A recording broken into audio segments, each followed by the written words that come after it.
Really thrilled to start this afternoon with Shannon Watkins, who's the SVP of Brand and Creative Services at Aflac. And if you don't know Aflac, I've probably been under a rock for the last decade or so, or longer. But Shannon, it's great to have you here. Welcome to CDX and our Accelerate conference. And please introduce yourself and a little bit of the day in the life. Awesome. I am so thrilled to be here. Again, my name is Shannon Watkins. I am the SVP of Brand and Creative Services at Aflac. And my job every day is to just take care of the brand and make sure that I am doing everything possible to use it as a tool to support our company and our growth objectives. So I am just couldn't be happier to be here with you today. That's great. Thank you so much. And it's been great getting to know Aflac. I had the pleasure of interviewing Rich Gilbert a few months ago. And it's been fun to hear the Aflac story. And I look forward to jumping into the marketing conversation. So I guess where I'd like to start, Shannon, is, we're 16 months, sort of through what we've all experienced. And I'm just curious if anything has sort of bubbled up to the top as you look back at that time as a marketer, as a leader of teams. And maybe even a little bit about the consumer, but anything that bubbles up to the top as you reflect on the last 16 months as a leader and a marketer. Yeah, absolutely. I think, our teams are much more resilient than people give people credit for.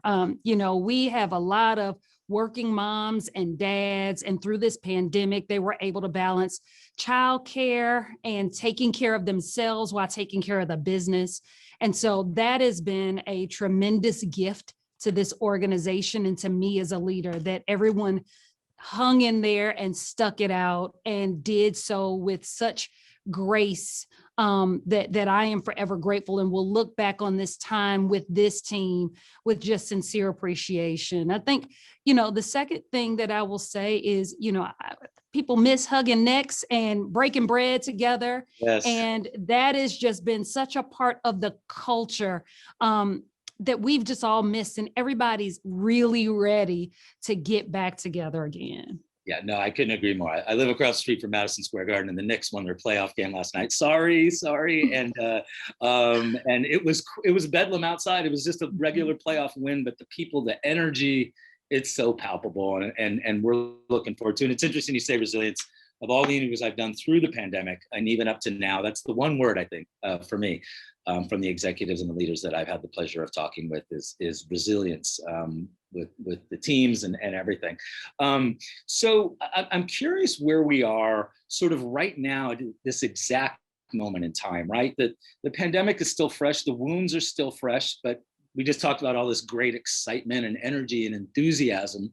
And Aflac has always had great humor. And I know you toned down the humor a little bit during the pandemic, but how do you see the consumer right now? And even before you get into deep summer or holiday or any of that, what about right now? How are you marketing right now to the consumer? Yeah, I think optimistically cautious. Those are the words I'll say. When I think about the product that we sell the most of, it's our accident product. And so as people are getting back out and enjoying more activities, reminding them that, they may be left with a gap if their health insurance doesn't cover it all, and that's where we step in. So from a product perspective, we have a compelling story to tell. And from a creative perspective, as I think to the tone and tenor of the country today, people, I think, intrinsically seek joy. Regardless of what's going on, people are intrinsically seeking joy and seeking to just laugh and connect again. And because of that, we're going to continue to push forward with our plans to continue to introduce humor as a part of our equation. Right. Meaningful humor, not humor for the sake of humor's sake, but, humor that people can connect with. I think that is what we have to continue to do as we come out of this pandemic and go into our new normal. Yeah, absolutely. No, joy, humor, we're ready for it, to be sure. In terms of just kind of the media mix and looking at the last year, and I'm sure there was also a lot of time for reflection, right? And also a lot of reflection for what's to come in this post-pandemic world. And I'm wondering if what happened over the last 60 months and just where you are as a marketer and where the sort of mix is in regards to all of the opportunities and channels and platforms. Did it adjust your thinking at all? Is it, where might you make shifts in your mix moving forward? Absolutely. I think we are in a media landscape that none of us would have predicted a year and a half ago. As we think about the beginning of this pandemic, I am a consumer just like you are. And so I'm sure you were on your couch watching Netflix and sad that your regular programming was ending because production stopped. And so just like every other marketing organization out there, we had to figure out how to quickly pivot and not be left behind in this moment. So a couple of things on our end. Number one, we continue to look at how we are using our marketing, mix and the mix of dollars that we're spending against linear. And I think, us, like a lot of other people out there, decided to pull back a little bit on linear spend and put a little bit more where consumers are connecting. And for us, that's in digital, that's in social. We know that cord cutting is real, it's here to stay. So we are always looking to connect with consumers in more meaningful ways. And for us, that absolutely means leaning more into those connected devices, right, those, with cord cutters. And I think, we also looked at the opportunities that we haven't been in before. And for us, that was the audio space. So we've done a lot of testing in the audio space, but we never had a fully built out plan. So as a result of the pandemic, we did a lot more in the podcast space, a lot more in the audio streaming space that I think will serve us well as we continue to test and learn our way through this environment. Yeah, I want to jump back to TV. We had Dave Morgan from Simul Media on the other day, and we talked a lot about streaming and ad-supported streams. I want to jump back there, but you do bring up audio, which I think is certainly interesting. I did a conference called CDX Sonic, which looked at the whole audio and podcasting landscape. Your early lessons with audio have been what? Has it been a mix? Were your engagements both a mix of sort of branded sponsorships of audio programming, plus did you have any of your own sort of custom native content that you created that was maybe educational in nature, or did you dabble in both sort of areas of audio? We dabbled in it all. We absolutely dabbled in it all. We dabbled in podcasts like Stuff You Should Know, where we have a natural intersection between that podcast and our content. And there we tapped into host reads. We partner with Spotify and Pandora for targeted content that was led by that platform, but of course, guided by us, that was relevant for our target audiences. So we've looked at all types of content creation models with different types of partners.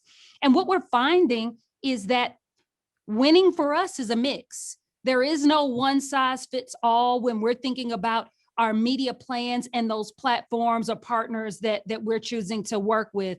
Some platforms, it makes a lot of sense to lean in and allow the platform and that partner to create the content. Yep. And some platforms, it simply works better for us to create the content. Aflac is blessed because we have an in-house agency called the Aflac Studio, where in situations where we don't want to lean into an agency partner like Dagger creating the work or Spark, we can do it ourselves. So we have a lot of different levers that we can pull based on the situation and really based on the platform that we're pushing our messages out from. And sort of final point on audio, do you see audio as primarily sort of top of funnel, brand, at that level? Do you see it, if it's educational, is down the funnel a little bit more tactical to acquire a customer? What are your KPIs, or how have your KPIs evolved as it relates to audio specifically?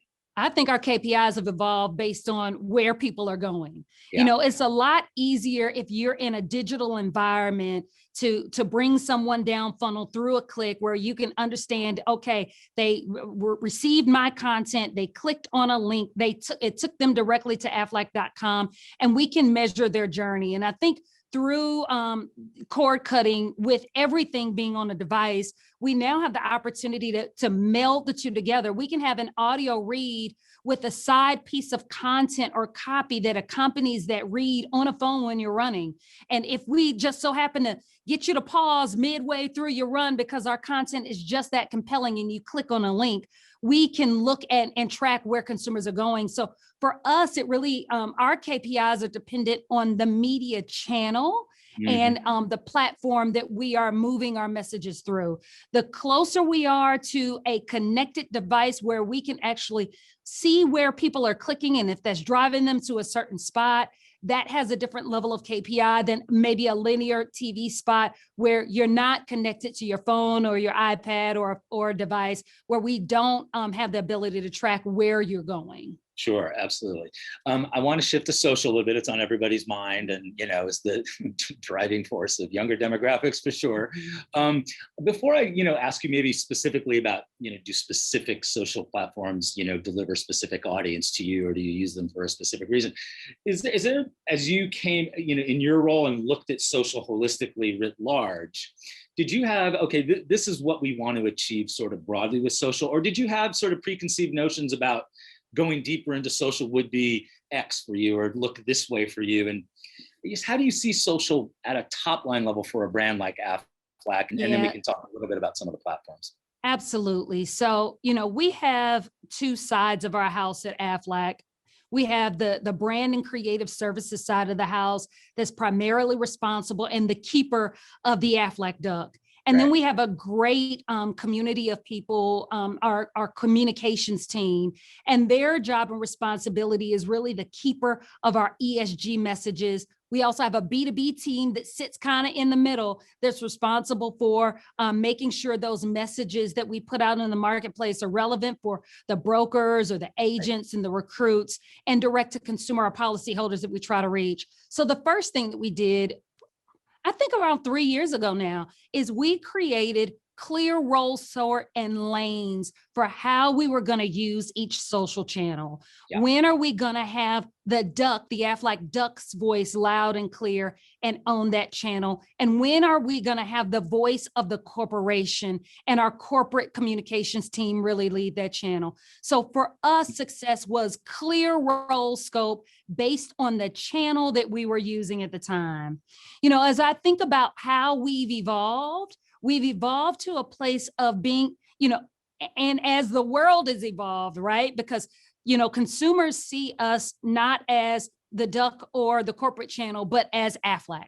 Right. And so we've gotten a lot better at working together with multiple teams internally to make sure that the content that we may be putting out around a relevant topic is leveraged across the enterprise. For us, that enterprise-wide adoption has been a game changer. It's really been unleashing the power of our collective teams.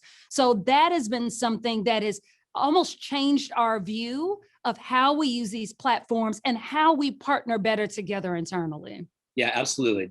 Phil Easter, who's on a little later from American at a previous conference, just really put this whole idea around if your employee base doesn't look like your customer base, then you're in trouble. And that's an interesting segue. We had a great session yesterday called The Diverse Mass with Aki Spicer from Leo Burnett and Chelsea Jenkins from Kellogg, and really looking at the idea of, particularly with the younger edge of millennial and almost all of Gen Z, particularly Gen Z in any metro areas, the minority is already the majority.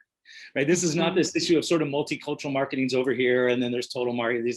So I'm curious also how you sort of see the younger generations maybe incorporating social a little bit, but also looking at it as both culture and identity. And in some of these metros, the younger audiences, the minority is already the majority. And I'm curious if that informs your marketing. Absolutely.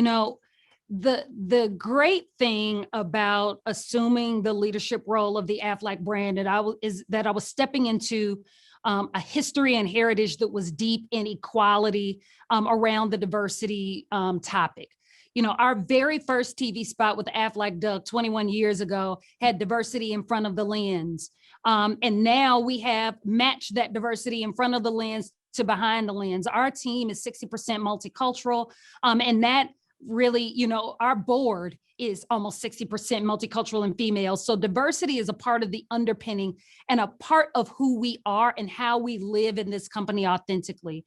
And so we translate that way of being into how we serve our communities, how we serve different audiences. We really make sure that we're intentional about gathering insights with the audience that we're serving and reflecting them in the work. From an LGBTQ perspective, from people with disabilities, Hispanic, African-American, Caucasian, we must reflect all of the communities we serve.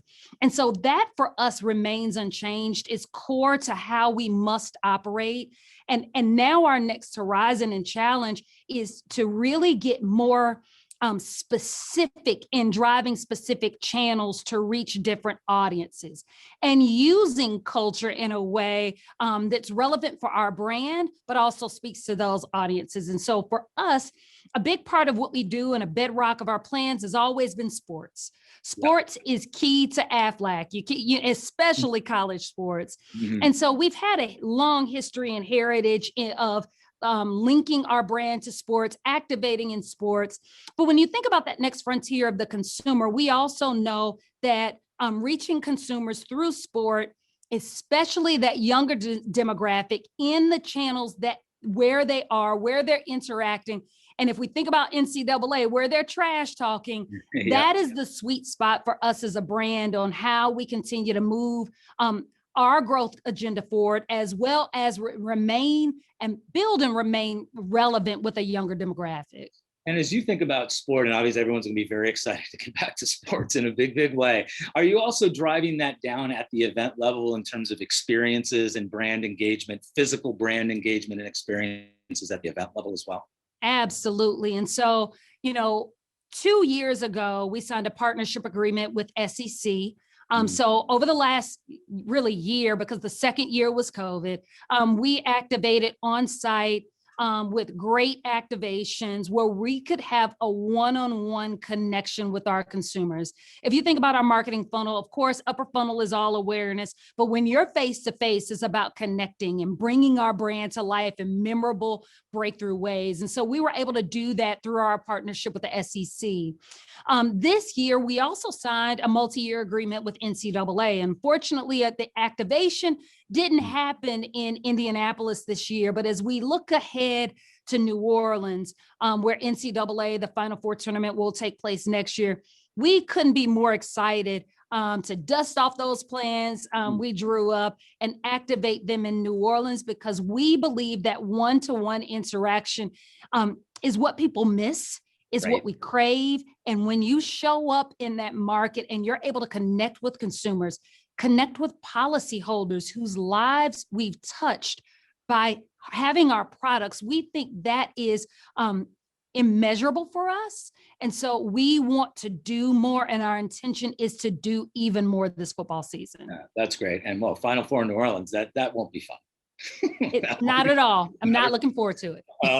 So we're going to have to wrap in just a second. So, but what I wanted to end with is, we know a lot about what Aflac stands for, and we've seen the advertising. We know there's the sports connection and things like that. But what's sort of, on your radar as we look the year ahead, and maybe a place from a marketing perspective where Aflac maybe typically hasn't been, or just what excites you from a marketing perspective looking forward? Absolutely. I think, new media opportunities is so, like, we couldn't be more excited for some of the partners that we have on board. Through a partnership with Spark, we're able to partner with Amazon, believe it or not, in Q4. And so a lot of people may be like, okay, how is Aflac partnering with Amazon? Well, COVID, everyone's at home. Yep. Q4, everyone's getting their holiday packages delivered to their homes. So we partner with Amazon to brand their Prime bags with a QR code. That QR code had a link to a specific microsite where we asked people to download and watch our TV spot. And if you did, you get a reward. And so we delivered 1.1 million bags, 1.7% QR rate scan rate, which is 3.4 times higher than the benchmarks. We had 64,000 rewards delivered, which was 3.2x the goal. And so for us, our intention is to really use the new emerging media and places and spaces to have like authentically show up in new and surprising ways, combined with the power of digital and tracking to better serve our customers and future policyholders. I love it. Well, as a 25-year digital guy who's been promoting the digital dollars for 25 years, it's great to see when brands like yours get in there and experiment and start investing that way. Look, I hope you're going to get an early jump on the holiday weekend. It's been so great to have you here, Shannon. I really appreciate you taking the time. Thank you. And the pleasure is all mine. Thank you, guys. Bye.